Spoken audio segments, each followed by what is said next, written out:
Open-minded about my diligence. I'm really excited to be here, to be part of KidQuake, and to be sitting here with such distinguished authors. It's really very exciting, so thank you for coming. I'm going to talk to you really quickly about three things: what it's like to be a writer, what it's like to be an imaginary friend, and what it's like to be hungry. And I know those don't sound like they all make sense and connect, but at least in my book Crenshaw, I tried to make them all connect. I have written a lot of books over the years. I wrote maybe 150, a lot of those with my husband. And we did a series called Animorphs that was kind of a cheesy TV show for a while, where kids could acquire the DNA of animals and turn into them. And I wrote like 17 Sweet Valley twins that the moms in the audience may remember. So I wrote lots of different books. I wrote books for Disney about Donald Duck and Little Mermaid, and had long discussions with my husband about whether or not Ariel, the Little Mermaid, could fit in the blowhole of the whale. And so I've had a very weird career. But writing The One and Only Ivan was one of my favorite books because I got to do a lot of research. And I was nervous about it. I tried not to write as long as humanly possible because it seemed like such an embarrassing way to fail in front of all of you people.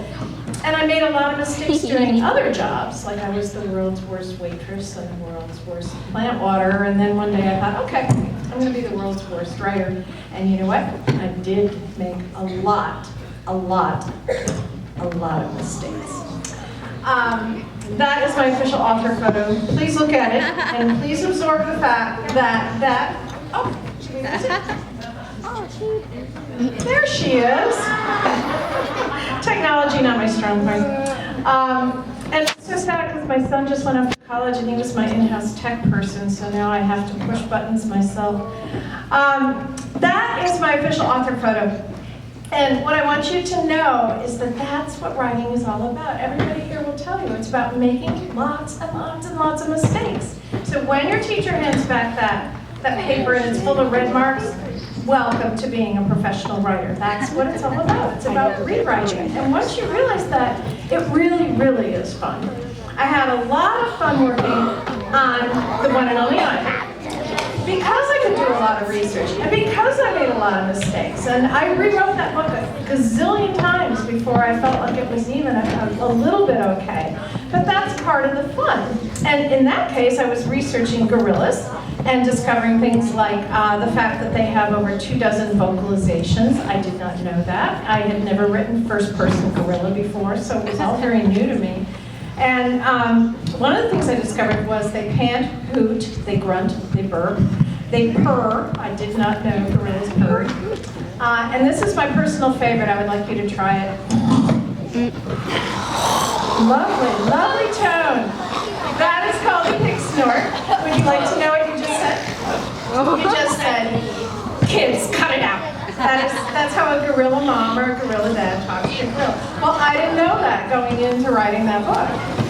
For Crenshaw, I did a whole different kind of research because I wanted to write about what we call a working poor family. A family that's really, like so many of us, working really hard, lots of jobs, trying to keep a roof over their heads, and having a hard time. And sometimes the kids in that family are hungry.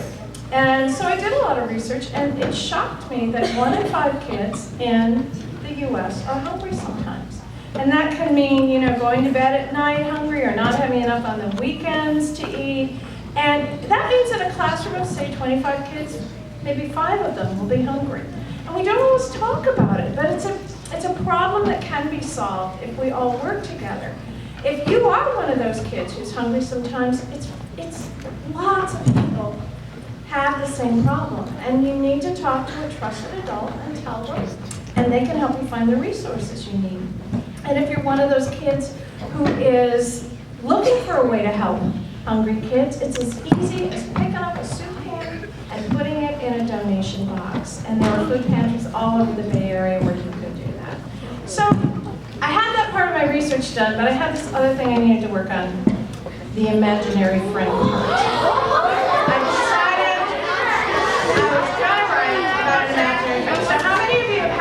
An imaginary friend.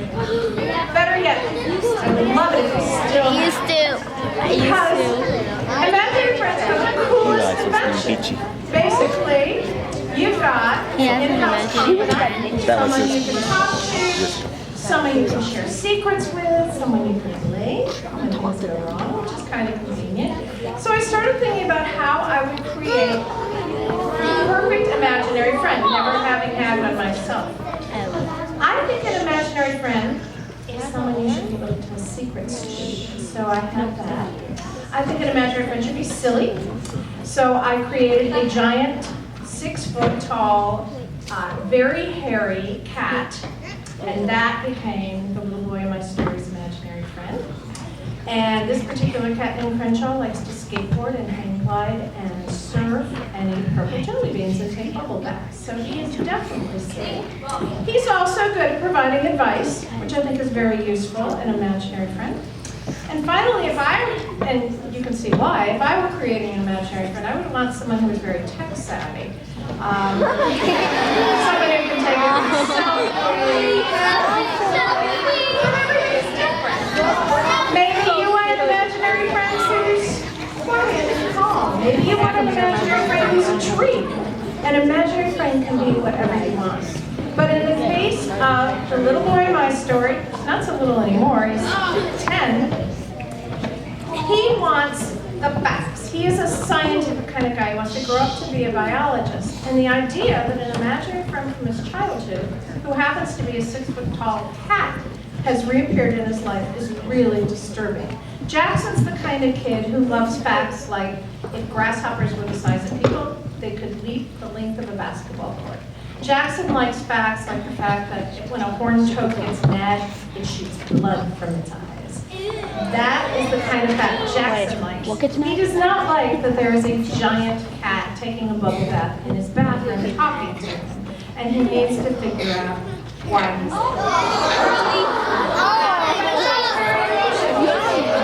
He likes human food, he likes human stuff, and he's full of interesting advice. Someone told me if he were being played by an actor, it would be Bill Murray. He's kind of sarcastic and funny and a little bit off.